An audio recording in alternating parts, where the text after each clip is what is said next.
For centuries, we believed nature was the stage of human history, a backdrop waiting for our arrival. But nothing in nature has ever confirmed this arrangement. Not once. But what if that belief was never true? What if the world never needed us to begin with, and simply continued, unchanged, without noticing we exist at all? And if that is true, everything we called meaning was only ever ours to begin with. The world never agreed, because the more carefully we look, the less it behaves like something meant to be understood.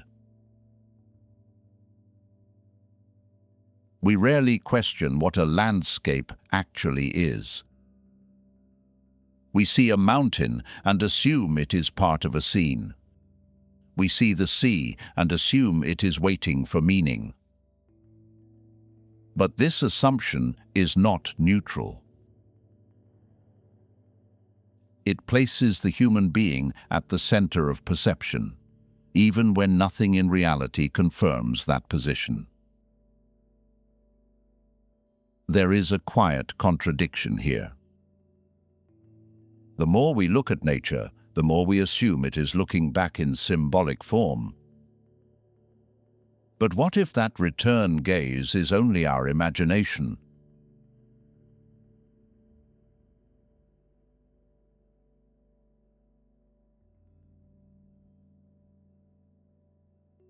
A projection placed over something that has no intention of responding.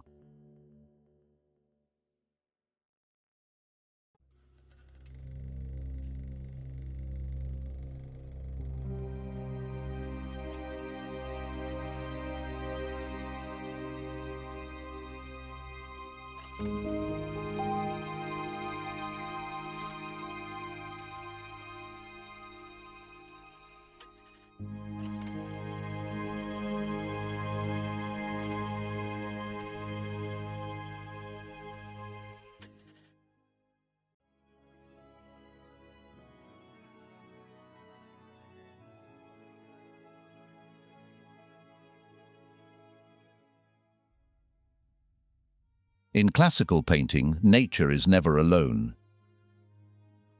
It carries meaning. It supports myth, history, divinity. The landscape is not a subject, it is a supporting role. And yet, no one ever asked if the stage was real, or if the actors had mistaken it for something else entirely. But this creates a hidden problem. If nature only exists to support human meaning, what happens when meaning disappears? Does nature disappear too? Does nature disappear too? It doesn't. And that is the first problem. Because something that continues without us has already escaped our categories entirely. Or does it remain without us noticing?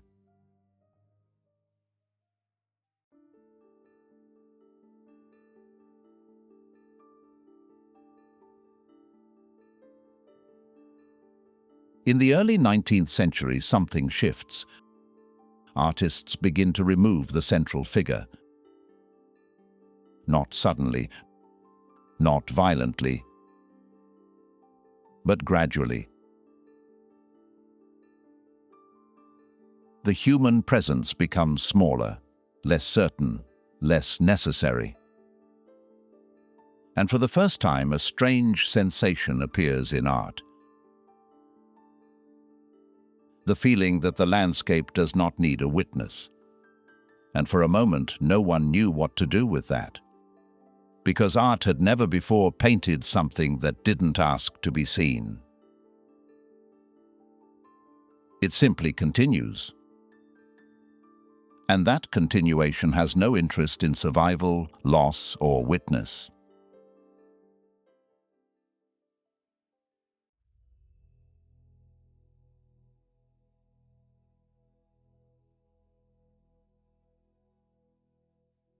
In Friedrich's paintings, something unsettling happens.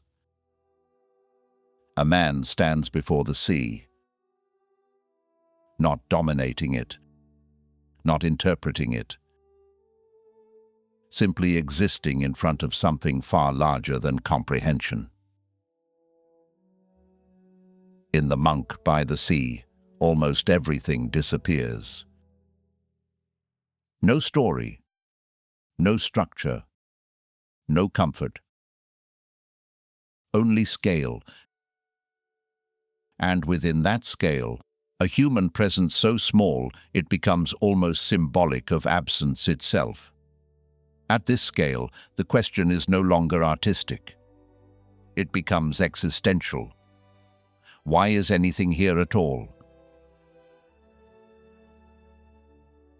For the first time, the viewer is not invited into the landscape. The landscape does not open. The viewer is simply left outside, with no door to find. The viewer is confronted by it. And the question quietly changes. Not, what does this mean? But, does this mean anything at all?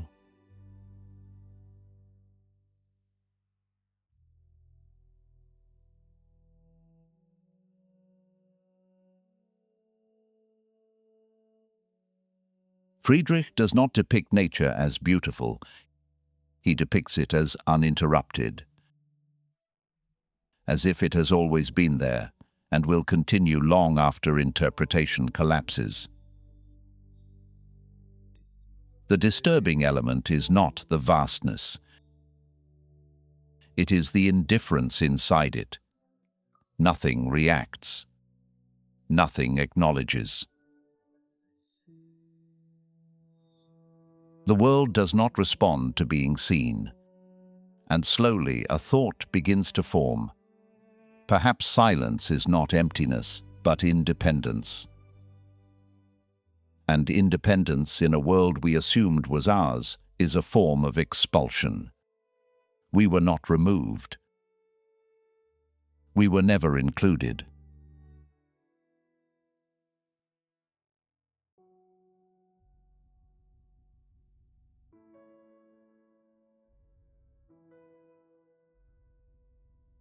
But silence was not the final form of nature.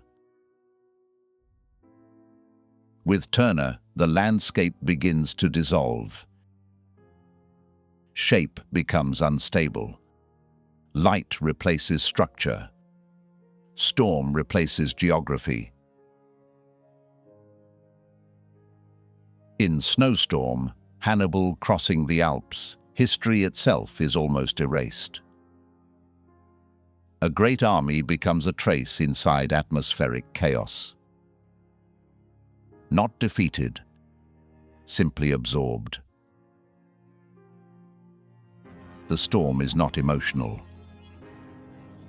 It is not symbolic. It is physical force without intention. And here, perception itself begins to fail.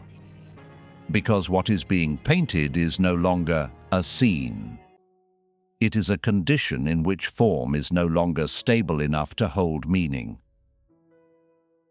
A world in motion that does not pause for clarity.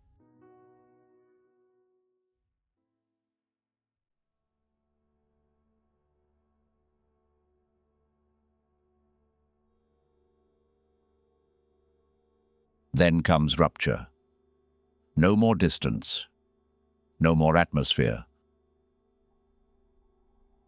Only survival. In the raft of the Medusa, the sea becomes a moral void. Not cruel, not merciful, simply present. Human bodies collapse into structure, weight, exhaustion. And yet the most disturbing truth is not suffering. It is absence of response. The ocean does not acknowledge tragedy. It continues. And this is worse than cruelty. Cruelty, at least, requires attention.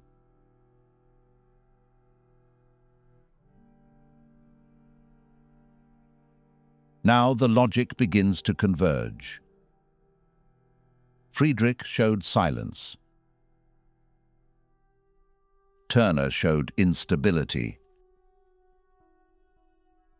Géricault showed indifference made visible through catastrophe.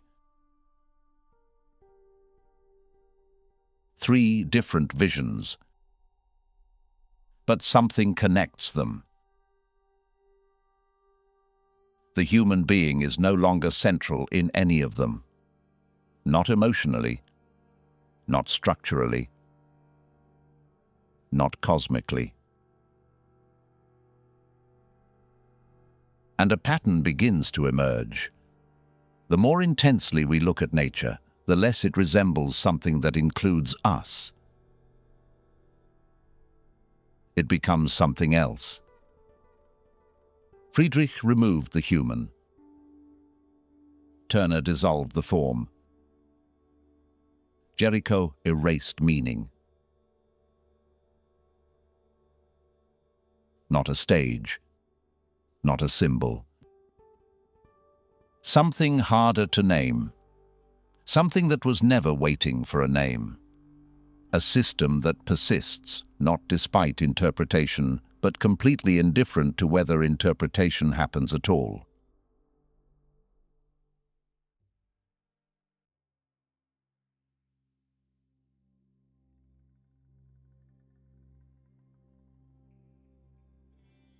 There is a moment where everything reorganizes. It is not sudden. It is unavoidable. Nature was never meant to contain us. That idea was always ours. A human necessity projected outward. But the world itself shows no evidence of this arrangement, no sign of orientation toward meaning, no gesture of recognition, no center, only continuation. It was always continuing, even when no one was there to describe it. And in that realization, something reverses. We are not the observers of a world designed for perception. We are a perception inside something that never required one. We are observers inside something that does not require observers at all.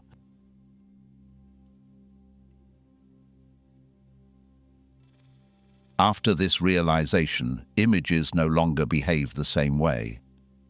A mountain is no longer symbolic. A sea is no longer narrative. A sky is no longer emotional. They simply are, and they were always like this. Before interpretation, before meaning, before witness. The silence was never waiting. It was ongoing. And the most difficult thought remains suspended, that nothing in the structure of the world requires us to be present for it to exist. And yet, we are here, looking